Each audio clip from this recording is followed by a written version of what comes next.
दोस्तों, अगर आप चाहते हैं कि आप ज़िंदगी भर हेल्दी लाइफ जिएँ और हैप्पी लाइफ जिएँ, तो इस हेल्दी लाइफ के लिए आपको हेल्थ की फ़िलॉसफ़ी को जानना पड़ेगा। हेल्थ हेल्थ होती क्या है, हेल्थ कैसे काम करती है, हेल्थ डिरेंज कहाँ से होती है, बीमारी कहाँ से बनती है, इसको जाने बिना आप हेल्दी लाइफ की कल्पना नहीं कर सकते हैं। और मैं बहुत ही सरल शब्दों में बताने की कोशिश करूँगा कि हेल्थ होती क्या है, इसको कैसे अचीव किया जा सकता है। तो दोस्तों, हमारे समाज में 2 कहावतें या 2 बोल अधिकतर सुनने में मिलते हैं, जिसमें से पहला है कि जैसा तन वैसा मन। जैसा तन वैसा मन का मतलब ये है कि अगर आपका तन स्वस्थ है, तन का स्वास्थ्य अच्छा है, हेल्दी है, स्टेमिना अच्छी है, तो वो मन को भी सही करने में योगदान देता है। अगर आपका तन ही खराब है, तरीके-तरीके की बीमारियाँ हैं शरीर में, तो आपका मन स्वस्थ रह ही नहीं सकता है। तो बहुत सारी ऐसी डिजीज़ेज़ होती हैं, ऐसी बहुत सारी डिजीज़ेज़ होती हैं जिसमें बीमारी तन पे आती है और फिर वो मन को भी दूषित कर देती है, मन में भी बीमारी फैल जाती है। और तन को कैसे सही रखना है, इस पे हम बाद में चर्चा करेंगे। अभी फ़िलहाल दूसरी कहावत पे चलते हैं। वो कहा जाता है कि चिंता चिता के समान होती है।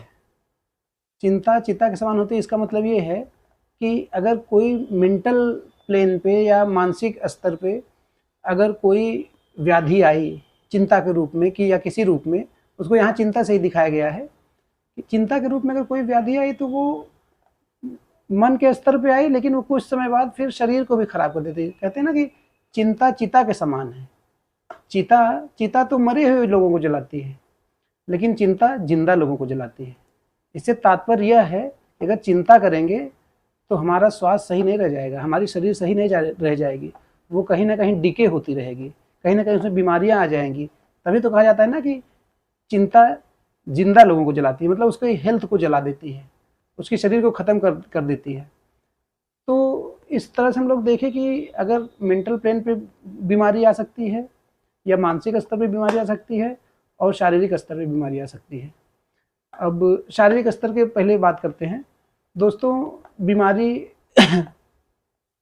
शारीरिक स्तर पे आने वाली बीमारी को हम कैसे प्राथमिक तौर पर उससे दूर दूर रह सकते हैं, उससे कैसे उसको ठीक कर सकते हैं, कैसे उसको कोशिश कर सकते हैं कि ना आए।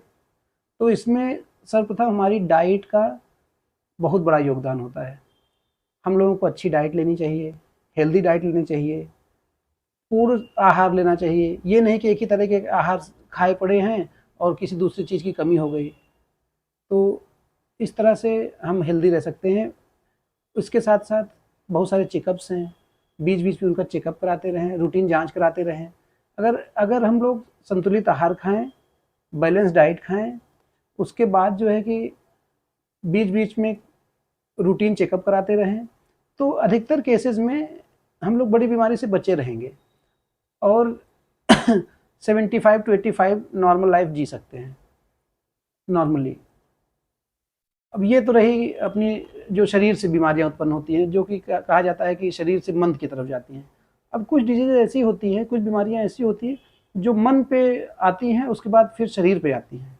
जैसे कोई चिंता हो गई, कोई घटना हुई फैमिली में, या कोई भी मेंटल काज हो गया, बिजनेस लॉस हो गया, बंटवारा सही नहीं हुआ।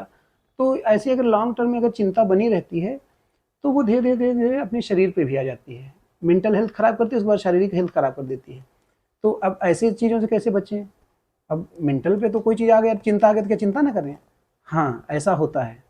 अगर हम लोग चिंता उतनी करें जिससे कि शरीर पे असर ना आए, या फिर किसी चीज़ को बैलेंस वे में लें, तो उससे बचा जा सकता है। कैसे? अब कोई चिंता अगर बाई चांस हो गई है, कोई चिंता हो गई, तो क्या उससे एकदम हम कैसे बचें, कैसे कैसे उससे दूर हो जाएं? तो इसके लिए होता है योगा, इसके लिए होता है एक्सरसाइज। अगर हम लोग योगा, प्राणायाम, अनुलोम विलोम आदि आदि योग का सहारा लें, तो चिंता मुक्त हो सकते हैं और चिंता मुक्त लोग हुए हैं।